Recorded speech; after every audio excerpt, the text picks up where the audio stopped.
Joe Van နှင့်အနာဂတ်ကိုစိတ်ကူးပုံဖော်သူ The Man Who Invented the Future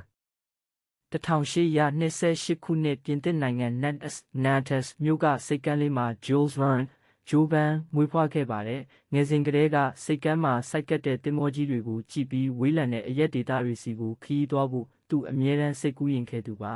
။သူ့အဖေကသူ့ကိုရှေ့နေဖြစ်စေချင်ပေမဲ့ Joe Van ကတော့စာရေးဆရာဖြစ်ချင်ခဲ့ပါတယ်။သူဟာပါရီမြို့မှာနေထိုင်ရင်းသိပ္ပံမဂ္ဂဇင်းတွေကိုအမျက်တနိုးဖတ်ရှုပြီးအဲ့ဒီခေတ်ကနောက်ဆုံးပေါ်နည်းပညာတွေနဲ့စွန့်စားခန်းတွေကိုပေါင်းစပ်ဖို့စတင်ကြံစည်ခဲ့ပါတယ်။1863ခုနှစ်မှာသူ့ရဲ့ပထမဆုံးအောင်မြင်တဲ့ဝတ္ထု5 Weeks နှပုံလုံးထွက်လာပါတယ်။အဲ့ဒီကစပြီး Extraordinary Voyages ထူးခြားဆန်းပြသောခရီးစဉ်များဆိုတဲ့စာအုပ်တွဲကြီးကိုတစ်သက်လုံးရေးသားခဲ့ရမှာသူဟာမဖြစ်နိုင်တာတွေကိုသိပ္ပံနည်းကျကျရှင်းပြပြီးရေးသားခဲ့တာပါ။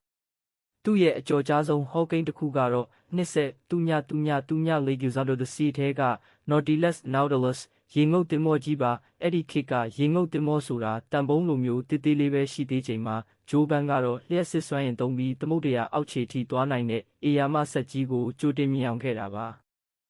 နောက်ထပ်အံ့ဩစရာတစ်ခုကတော့ From the Earth to the Moon စာအုပ်ပါအဲ့ဒီမှာသူကအာကာသယာဉ်ကိုဖလော်ရီဒါကနေလွှတ်တင်ရမယ်လို့ရေးခဲ့တဲ့အနှစ်တရာကြာလို့ NASA ကတကယ်လွှတ်တင်တဲ့အခါမှာလဲဖလော်ရီဒါကနေပဲလွှတ်တင်ခဲ့ရပြီးသူရေးခဲ့တဲ့အတိုင်းပင်လယ်ထဲကိုပဲပြန်ကျလာခဲ့တာဟာမော်တက်လို့တူညီနေခဲ့ပါတယ်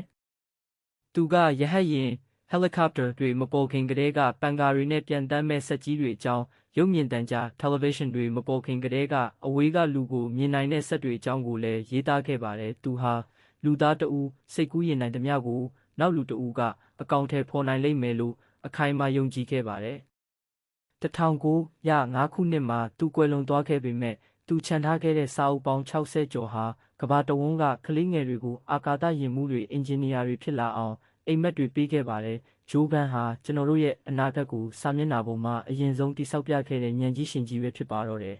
။ဂျိုးဘန်ရဲ့စာအုပ်တွေဟာလူသားတွေကိုစိတ်ကူးယဉ်တက်အောင်သင်ကြားပေးခဲ့ရုံတင်မကပဲတကယ်သိပ္ပံပညာရှင်တွေကိုပါအမှန်တကယ်လက်တွေ့ဖြစ်လာအောင်လှုံ့ဆော်ပေးခဲ့တဲ့အနာဂတ်ဤပိသုကာကြီးဖြစ်သမိုင်းမှာထာဝရမော်ကွန်းနေကြံ့ရစ်ခဲ့ပါတော့တယ်။